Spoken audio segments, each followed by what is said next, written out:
There we go. Good morning. Welcome to Talk to Me Africa. Today I'm excited to host my sister, my friend. It's been long overdue. You are a returning guest to Talk to Me Africa, and I've been waiting to have you come back and talk about something so important and interesting. And I'm glad that the topic today is what will resonate with many, many, if not every woman who's going to watch this right now or later. Dr. Ethel Mojoko is a board-certified medical doctor specializing in pediatrics and internal medicine. Welcome back to Talk to Me Africa, my dear sister, Mojoko. Happy to be back. It's been a while. Yes, it's It's been been a a very long time. I was while. here regularly for quite some time, and then Yes, a few years back. life happened. Life happens, life happens, but I'm glad you're back. That tells me you'll be coming back as often as needed. Today, we want to talk about menopause. Why do I feel like it's a taboo topic? Honestly, I don't know. I feel like everything sexual health, especially related to women, is taboo. It's one of those things Menopause. where it's like a hidden secret and nobody Yeah. wants to talk about it, but everybody experiences. I remember when I was really young, my mom went through menopause when I was like my early 20s, and she would always do this way in Cameroon. I'm like, what is happening? She goes, oh, open the door, I'm hot. All right, they call it hot flushes. Fun Mhm. fact, I always tell people that when I get to menopause, I'm going to have cold flushes because I'm always cold, Mm. if that's a thing. It is a thing. It's it's Okay. it's it's part of the symptoms too. You can get Oh, hot, you can really? get cold, you can get sweaty. It's fun. Okay. Okay, good. Before we delve into that topic, let's hear a fun fact about you. I know you to be very jovial, friendly, and you know, you like life. I What is do. something that I or my audience doesn't know about you? Fun fact, fun fact. I love water sports. I really, really Okay. love water sports. And up until just a few months ago, I didn't know how to swim. Wow. But See, I've done quite a range of water sports, even without knowing how to swim. yeah, that is wow. I did not know that about you at all. That's interesting. Yeah. All right, so let's get into it. Menopause. What is this thing called menopause? Menopause is just exactly what it sounds like, the end of menses. Mm, It's literally the end of a woman's menstrual cycle. hmm And I mean, that's the simplest way to put it. hmm That's just it. Menopause is the end of a woman's menstrual cycle. Now, It go Go ahead. ahead. Sorry. Is that an age? You say it's an end. That's it. So, some women have this end at different ages in their life. I have a friend who's had, is it called hysterectomy? And she Mhm, doesn't see her period anymore. Is she in mhm. menopause? Not necessarily. Okay. So, menopause has to do with not the end of your menstrual cycle, but in context, it's um, it's hormonally driven, right? hmm So you can have a complete or total hysterectomy that can result in premature menopause. Okay. That's if you have your uterus taken out as well as your ovaries taken out. But if you have a partial hysterectomy with your uterus taken out and your ovaries still in place, you're hmm not in menopause. Okay. So basically the menstrual cycle or a woman's like hormonal cycle is driven by communication between your gonads, which is your ovaries, and your brain. hmm So basically, your ovaries send signals to the brain sends signals to the ovaries, and that pretty much drives like when you menstruate, when you don't menstruate, and all these like fun facts that are associated with a woman's complete menstrual cycle. So it varies then based on age. What is the expected age of menopause? Oh, that's a tough one. I can throw out a random number and say maybe 50. Mm, Average is about 50, but most women start experiencing perimenopausal symptoms hmm probably like in their mid 40s. So the average, I would say, duration between perimenopausal symptoms and actual menopause, which by definition is not having a period for 12 months straight. right? Mm, That is the physical definition of menopause. Um, Prior to that is when all of these things that we know to call menopause, mm-hmm. what most people commonly call menopause, are actually perimenopausal symptoms. That's premenopause, things that It's happen not before that you before. actually reach menopause. Yeah. So let's talk about the things that happen before you reach menopause, like the hot flushes, the cold flushes, Mhm. does it mood swings and all that? What are those things that will happen before you get to menopause? So I love women's health topics just because we go through so much that Mm-hmm. like I feel like a lot of us don't even understand half of No. what we go through, right? Like even within your regular menstrual cycle, there's so many hormonal fluctuations, and that affects your moods, that affects like how your body reacts to certain things. So even the hot flashes, like some women are, fortunate enough to experience hot flashes Do as you say fortunate premenstrual enough? symptoms. Because you know what? I'm just gonna say we're I don't gonna we're want gonna put a positive spin on it. Okay. Okay. Okay. We're gonna put a positive spin on it. I'll take it. Um, but yeah, some women do experience hot flashes as part of their premenstrual symptoms. Basically, hot flashes are what we call vasomotor symptoms that are related to the hormonal fluctuations Mm-hmm. or the hormonal withdrawals that happen as a result of going through the menopausal like period, Mm-hmm. right?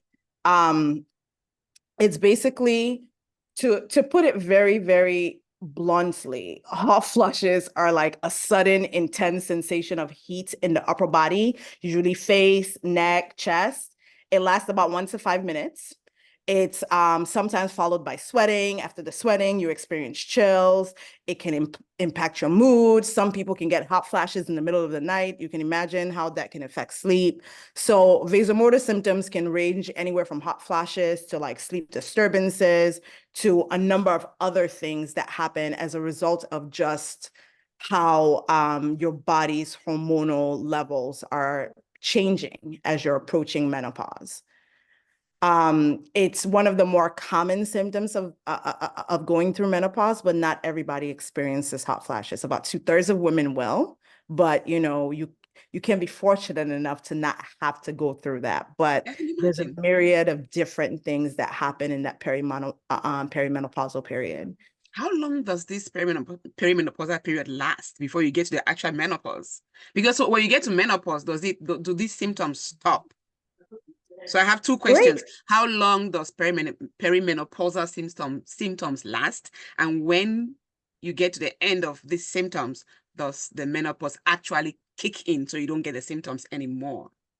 So, fun fact, women, that's that's like asking a woman like asking the question, how long does a woman's period last? Right? Mm, Like some people have periods that are 3 days, some people have periods that are 7 days, yeah. on average, perimenopause is about 3 to 4 years, but for some people it can last up to 10 years, right? And Wow. when we say perimenopausal symptoms, that means symptoms surrounding menopause. So Mhm. that means even after you reach menopause, you can You can still still experience some of these symptoms. Why? Why are women so, for lack of a better word, cursed? Anyway, hi Gloria and hi Deirdre. We're talking here about menopause. Please send your questions. She says, "Oh my goodness, it seems to be lasting forever." Deirdre, are you Mhm. undergoing menopause? Please let us know some of your symptoms. No way. So it could last from anywhere between 1 to 3 to 10 years of such uncomfortability. Yeah. Yeah. That's why I say women are so fortunate to um experience, like we understand physiology without necessarily knowing that we understand Yeah. physiology because we Yeah. go through the gamut of it, right? Like, yeah, it's a lot. It's a lot. Of a woman who, I mean, Janet Jackson, public news, she had a baby at 50, Mhm. So I wonder what her body was saying to her at that time. Because if you're undergoing perimenopausal symptoms and you do still see your period, and you can have a baby, I'm guessing, right? Yep. What happens if, the uncomfortability of pregnancy and going through those symptoms and trying to birth a baby? Women's bodies are a case study without Yeah. even being in the lab I at mean, all. our bodies are amazing. And that's one important thing to teach women is that while you're going, because some women will be like, oh, I started experiencing hot flashes. I'm at menopause, right? Like that's why we definitely encourage everybody to be getting regular checkups with their doctors to have these conversations, because just because you're experiencing perimenopausal symptoms Mhm. does not mean you cannot get pregnant. So you Mm. hear about the oopsie pregnancies with women in their Mhm. 40s that have Mhm. just gotten to a place where they're comfortable in thinking that they're no longer capable of having a baby. Mhm. Essentially, what happens is women's our eggs and our ovaries, they're Mhm. basically present very, very early on, right? So as we age, we get less and less follicles. And those Mhm. follicles in the ovaries, that's what basically secretes hormones to communicate with your brain. And that's what kind of regulates like our fertility, our perimenstrual symptoms, and all those different things. As we age, those follicles become less and less, but they're still present, Mhm. right? So that's why menopause in and of itself is defined as going literally 12 months without Mhm. having your period. Okay. Because during the perimenopausal period, you can have very irregular menstrual cycles where you can go, I don't know, 6 months without getting your period, and you think, man, I'm getting close, I'm getting And then you close. get And an yeah, oopsies, baby. it then it shows up, you know what I mean? So as I was preparing for this talk, a a thought popped into my mind. So Mhm. there's some women that are on birth control Mhm. that they arrange their birth control in such a way that they don't see their period. So Okay. I know a lot of us women use our period as a marker of I'm not pregnant, Mhm. right? Mhm. So that's not necessarily the case. Okay. So The you could be period pregnant, but seeing your period. Not necessarily. To be honest with you, I've heard stories anecdotally about people seeing their periods throughout pregnancy. I haven't seen it I've heard that too. professionally at Mhm. all. Mhm. I haven't in my conversations with either my OB or my friends that are, specialized in women's health, that's not something that we see commonly, where women are like, I have my period while I'm pregnant. Mhm. But essentially what I'm saying is that in our um in our fertile period Mhm.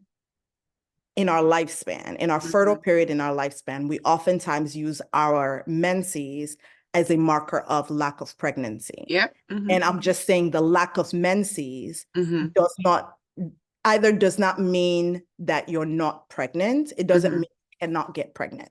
Okay. So Got just it. because you don't have menstrual cycles does not Mhm. necessarily mean you cannot get pregnant. And does not mean that you are pregnant either. Exactly. Okay. So how do I go to my doctor and start talking about menopause? Because I'm in my 40s and I have not talked about it with my doctor at all. So do I just go to him and say, hey, doctor, I'm 42, I'm 43, I'm 45.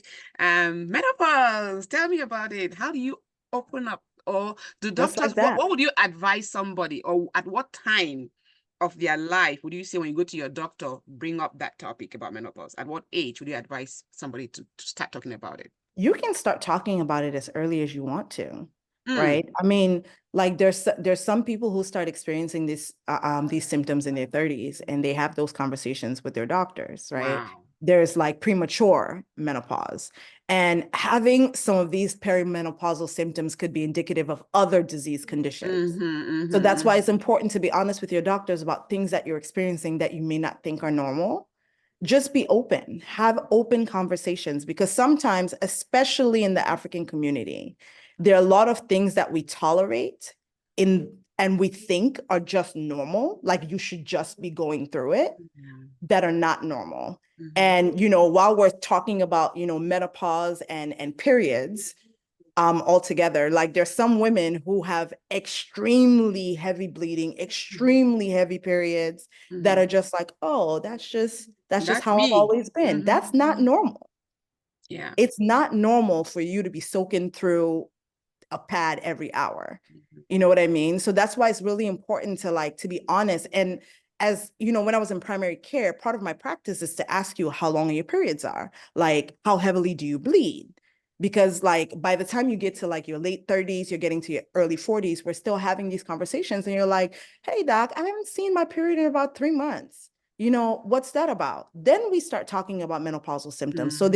there are several avenues or opportunities to open up about, you know, what you're feeling and what you're experiencing as a woman with your doctors. But I also encourage you to like to talk to your friends, right? Yeah. Talk to the people around you, because again, African community, we don't Yeah. open up about a Yeah. lot of things, especially when it relates to when it especially as it relates to sexuality. But Mhm.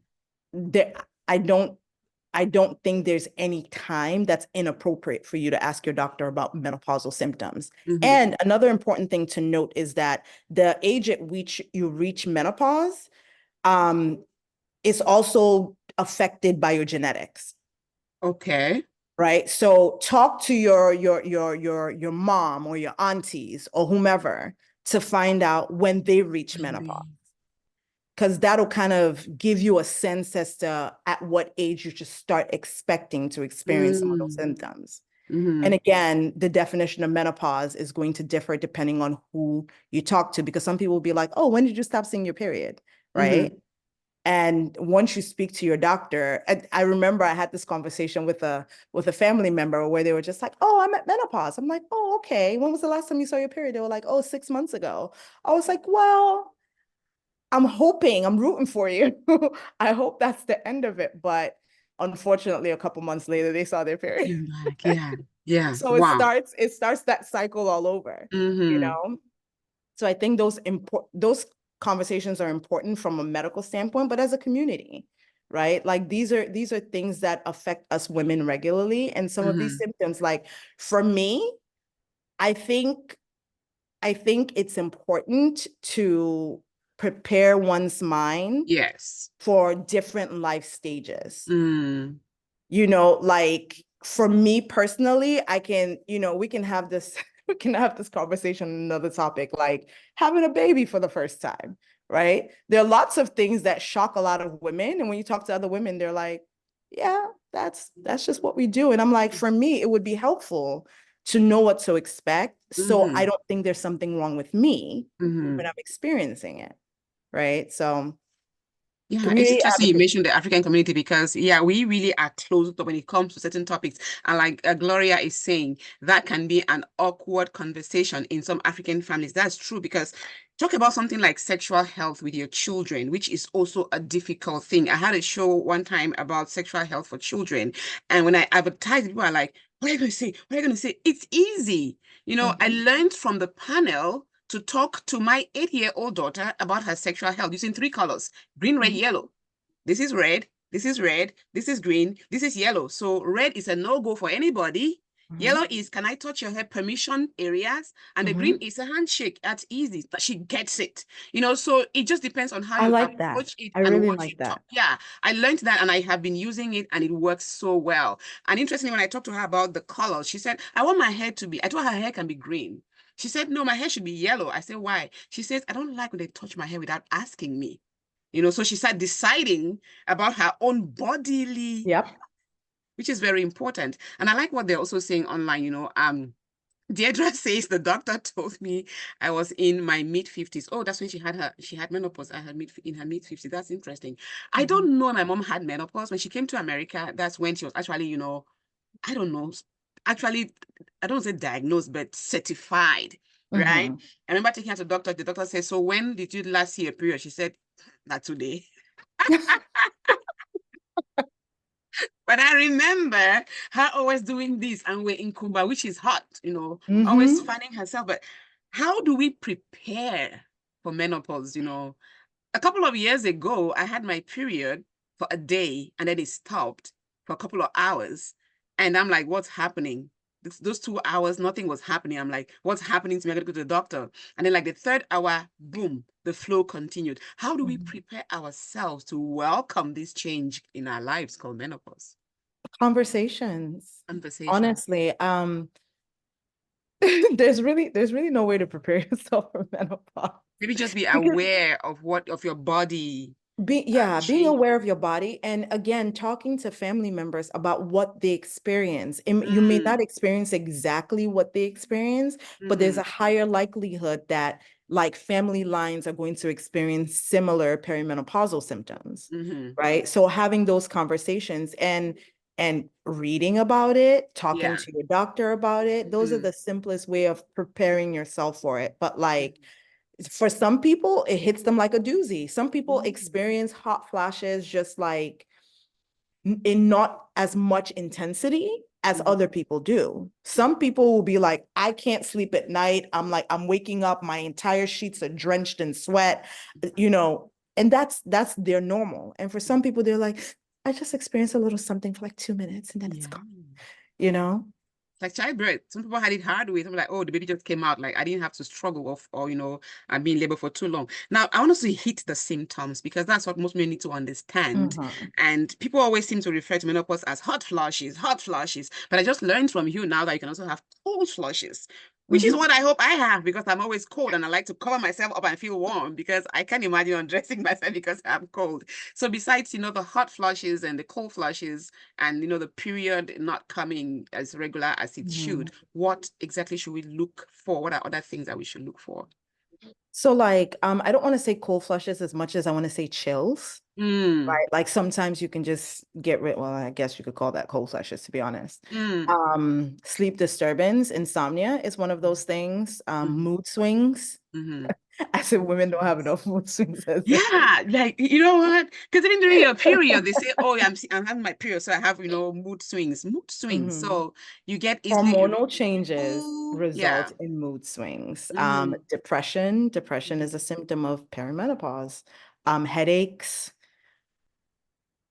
There's It's just just such a a lot. wide range of Yeah. things people can experience, but like one of the more common ones is what defines menopause or perimenopause for a lot of women is the hot flushes, but the mood swings are very, very real. Mm. The change in your desire to be intimate, that's also a thing, right? Like some people may want to be more intimate, some people may not want to be touched at all. So all of those things kind of play into it. Okay. Now you touched that. I had that as part of our conversation, but since you brought up the sexual intimacy, some people want to be more intimate during menopause because what I understand is no, don't touch me instead. Mhm. For the So most it can part, be either way. it can be either way. It can be either way. You there like a lot of these are very anecdotal, right? But Mm, as far as like it's kind of like during your the best way to explain it is during your menstrual cycle. You hmm go through different fluctuations in hormones. There's a period in your menstrual cycle where your libido is really at its height. And there hmm are periods in your menstrual cycle when your libido is really, really low, right? It's the same thing. Based on where your hormonal levels are, hmm it could really affect how intimate you want to be with your partner. Wow. This is very teaching. Thank you so much. Deirdre says, about the sexual intimacy, I'd rather pause the men. Yeah, I mean, to be honest, that's more common, but like I feel like I've been more privy to a new age of women that are on the other end of the spectrum where they're just like, yeah, I get it whenever I want because I yes, can't get it have when a I baby. can. Yeah, Yeah. wow. Okay, let me see what Pastor Ita, thank you for joining. She says that I think we need to just talk more with our young girls, daughters, nieces, etc. We need to tell them about sex, pregnancy, childbirth, and menopause. I agree, and menopause because we would Mhm. talk about, the period to our children, talk about, pregnancy to them, but we don't talk about menopause. Mhm. It's like, oh, it will come at the very end of your life. But we need to know as early as we know about our periods because it's going to come as well. Yeah. Let's talk about treatment options. If somebody's undergoing menopause, what do they do? What would you give them Treat as a doctor? treatment options are usually symptomatic. There are a lot of things that are out there. There are not a lot of FDA approved treatment options for hmm menopause. I hmm I looked up a couple. Mm-hmm. There was this one that I think just got FDA approved. What's the name of that drug?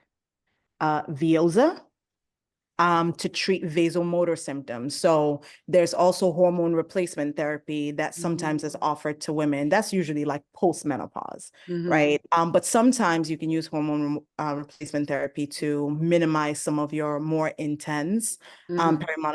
perimenopausal symptoms. But the bad news is there really isn't. There's not much The way that, you paused, like, really? yeah. So we just have I to deal mean, with it. honestly, that's one of the more challenging conversations, at least when I was in primary care, that I would have to have with women, where it's like, there's so many different things that we can try, right? There are things that we can try to minimize your symptoms, but there's no guarantee that they're actually going to work, because Hmm. like menopause is not a disease process. It's kind Yeah. of, you can kind of think about it like a syndrome. It's Mm-hmm. a range of different things, and Mm-hmm. everybody experiences it very, very differently. So like I read somewhere, they're like, you can minimize some of like your hot flashes, don't eat as much spicy foods, don't do, X, Y, and Z. And I'm like, honestly, you could do all of that and still be on the losing side of things, where you're still experiencing those symptoms at the height of wherever it is you are in your perimenopausal cycle. So like I said, it's difficult for me to say like this treatment is available, just because it's going to be very individual. Mm-hmm. It's going to be based on what symptoms are you Yeah, you're experiencing the experiencing. most, Yeah. and how uncomfortable is it for you to try something. Mm-hmm. I Yeah. love I love that I have Gloria on here. She's a doctor and she says also menstrual cycles don't just stop. The intervals may lengthen for several years before they stop. And she also says that vaginal dryness can impact intimacy as you get closer to menopause due to decreased estrogen levels. Yeah, that's Do the men other. go through menopause? I have to ask this dumb question because why is it women? We go through a lot. What do men go through at the end stage of their reproductive life? I mean, they go through decreased ability to maintain or sustain an erection. Um, they go through their own stuff, but women are like, We are the uh, guinea pigs of everything.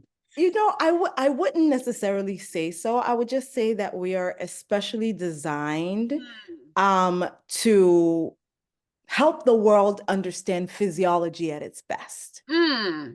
right? And I like that. that's me kind of sugarcoating it, but like that's how I would like to look at it, because Hmm. you're going to be mad for your whole life if you Yeah, think, if you, like, I yeah. joke around with people sometimes. I'm like, man, Eve really set us up. Like, she really did us dirty, because this is like punishment for eating that apple. Come on, Eve, reverse this and let the men bear some pain in just being a man because, some women, we go through the period, which is so painful for some women, Yeah. and then you have to be cautious about your your dress style, what you wear during that period because of the stains. That, Hmm. it's a whole topic. The way Hmm. that we experience that growing up in Africa, with not even having pads and having all the stains and schools not accommodating pads and tampons and all of that. And then you go through the childbearing age, and then when you think you're done, something comes up that is called menopause. People make fun of it, say, "Oh, there's a man." In the beginning of it, it's men, it's a men stuff. Why does it have to affect us women? Anyway, this is such a very important conversation to be had. And what I've learned so far from the audience is that do not only talk to your daughters about their periods and pregnancies, also talk about menopause. That is Talk, I think having those conversations with men as well are super with men. important. Hmm. Um, I think in every society, generally, not just African society, we do a disservice to our women by not discussing women's sexual health with men, right? Right. Like, it's important for a man to understand like what is, like, why Why is why my his wife wife is just being angry. Yeah, why is she just angry, or why is she not being sexually compliant with me this time? Yeah, Because like, what's wrong with her especially when body? you get to, just to piggyback on what one of the audiences shared, especially when you get closer to like menopause, when your estrogen levels are near nil, the vaginal dryness is a big thing, right? Like Dr. So then Gloria you said, start yeah. talking about, the use of lubricants and all other things using intravaginal estrogen, not just for sex, but like it can be very uncomfortable for a woman too. So a lot of those things I think is not only important to discuss with women, it's important for men to understand as well. Mm-hmm. Because like sexual intercourse can be very, very painful, Mm-hmm. right? And you can understand that if you're trying to be intimate with your partner, that can have implications um on how you guys relate as a couple, Mm-hmm. right? So some of those conversations they need to be had. And some women don't know that it's just natural for them to be, the vaginal epithelium changes, right? Like the content of your vaginal wall changes as you go through menopause. And some women, most women, I would say, don't understand that that's a natural process. So when they do try to engage in intimacy and they do experience pain and they start to withdraw, you understand? Like these are things you should be talking to your doctor about. And a lot of us are not comfortable in doing so. Yeah. There are things that you could do to minimize the impact, but Mm-hmm. those are things that are going to happen. Mm-hmm. I think that, as a partner, as a couple, you should go, if you start talking about menopause with your doctor, you should take your partner with you so that you don't get to translate the message to them and explain Mhm. to them why you have mood swings or why you're withdrawing from intimacy. Coming from your doctor, I think it will make the message clearer to them. You mentioned this earlier, but somebody just asked again. Deirdre says, is it true that men go through menopause? By definition, no. Just because like menopause is pause of your menses, right? Mhm. So men don't menstruate, so they don't go through They don't menopause. go through menopause, yeah. And Gloria says, yes, vaginal moisturizers, lubricants, and topical estrogen is available. So talk to your doctors about it. You know what? My next physical, I'm going to talk about menopause to my doctor because maybe that's why I'm too cold. I'm kidding. My period are very regular.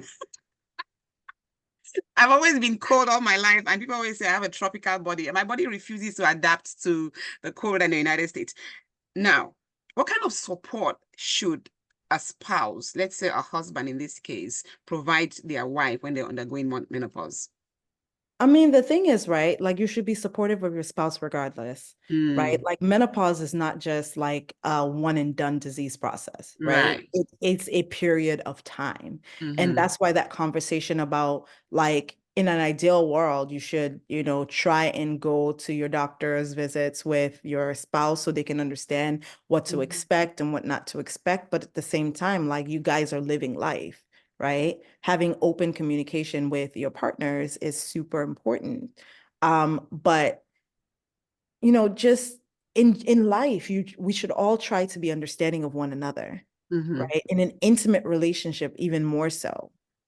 That open communication is important, but sometimes we as women are not comfortable with just saying, you know what, I'm just not in the mood, right? Mm-hmm.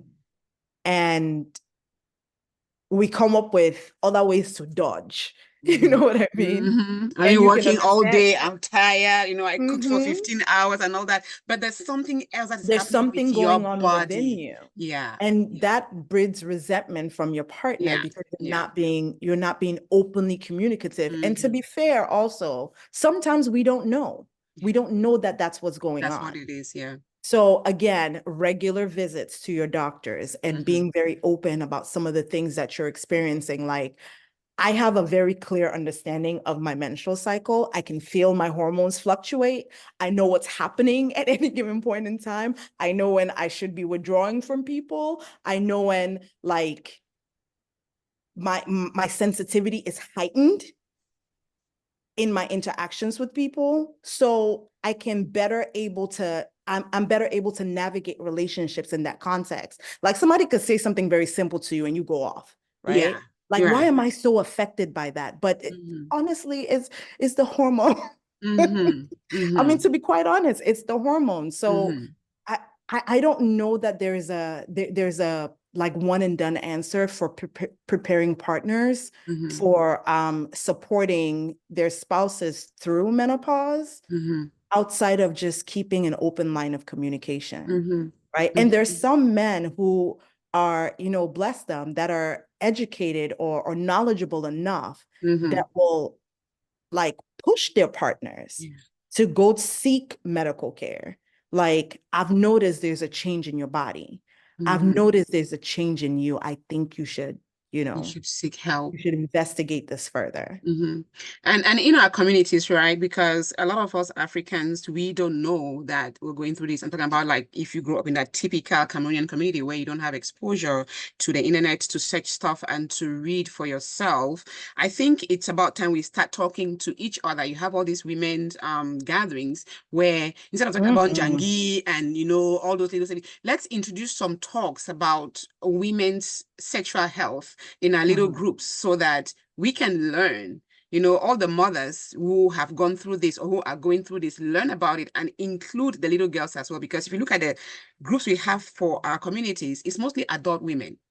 Mhm. We can bring the ladies, the younger girls in. And if it's about the Jangi, the money savings time, if they don't have the money to contribute, let them be out of it. But again, bring somebody like Dr. Etzel who can talk to them about, their bodily health, their period, pregnancy, and menopause. And menopause. I want to say thank you to Pastor Anita for saying that and menopause because I didn't think about it. I Mhm. didn't think about talking to my own kids about menopause, even, when they would be older or something. Anyway. To be honest, just to add to that, I'm a stickler for details, right? Mm-hmm. Um, and menopause is like we think about it as this time that like things just The end, clock right? stops for your, Menopause. yeah. Mm-hmm. But like the post menopausal period, that's a whole nother I was going to come to that, yeah. discussion, Mm-hmm. right? It's a Can we whole give nother some topic. light on that?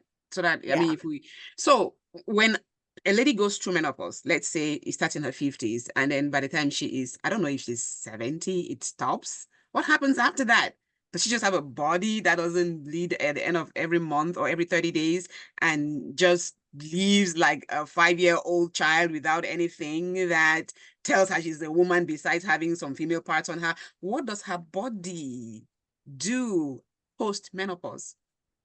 Um, one of the main things is just what the other doctor was mentioning in the chat, right? Mm-hmm. The decrease in your estrogen levels has a Mm-hmm. significant impact on how your body functions as a whole, right? Women are at higher risk of osteoporosis because estrogen is directly involved in the bone strengthening process, right? Mm-hmm. So postmenopausal women are at much more increased risk of osteoporosis. The later you go through the longer your I guess your menstrual period is, the lower your risk of osteoporosis is because you're exposed to estrogen for a much longer period of time. Mm-hmm. We talk Mm-hmm. about, the vaginal anatomy in and of itself, right? Like, you go through the vaginal dryness, different types of secretions, the pain that you experience, things like that. So all the things that relate to decrease in hormone, you're going to experience it postmenopausally. So just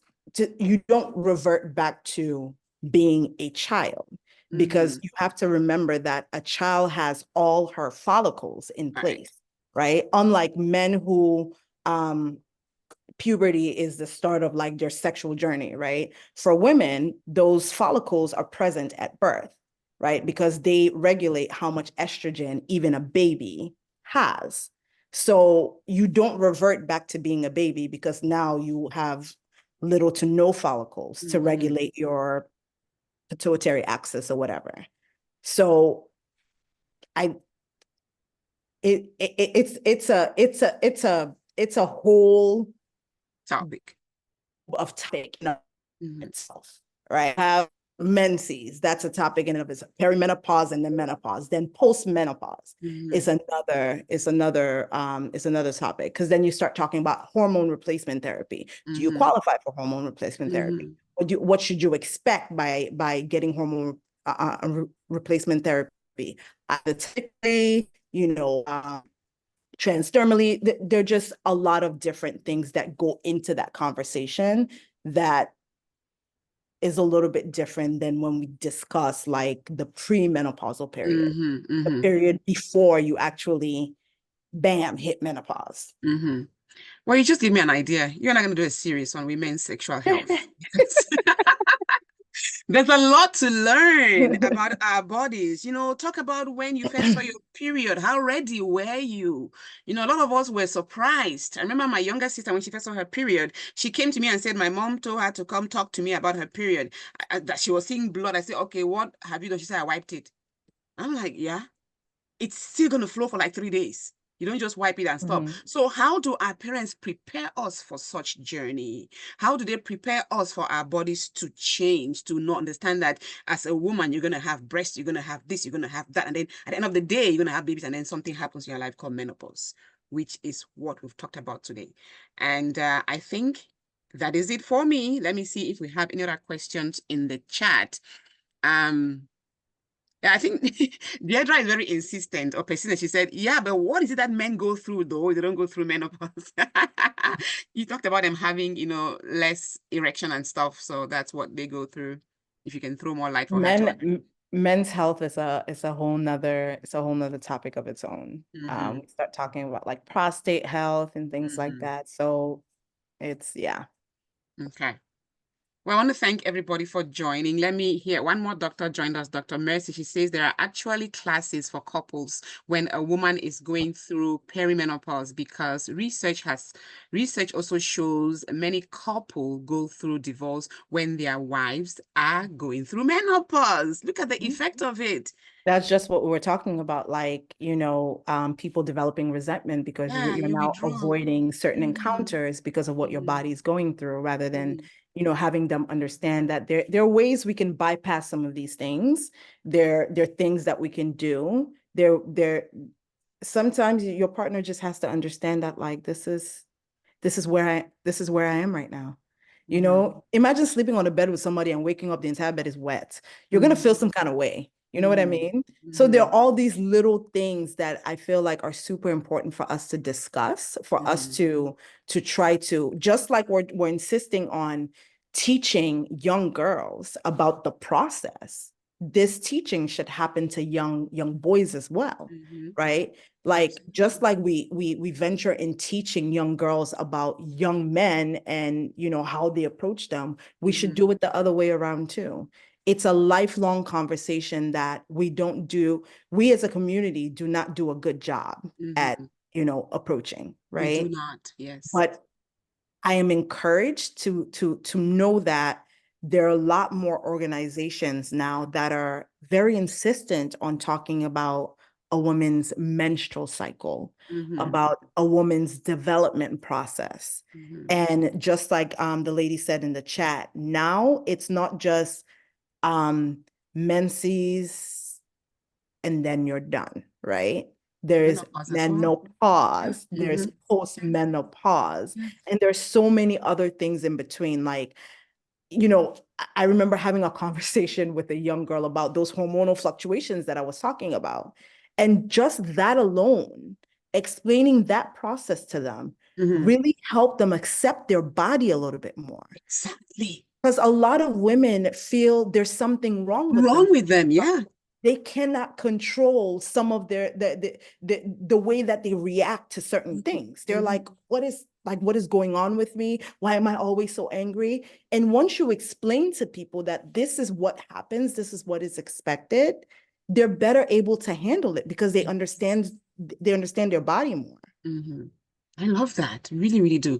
Now, one last comment from Dr. Messi says, many women are happy knowing that they are not going to be having monthly bleeding, but they are very uninformed about what happens next.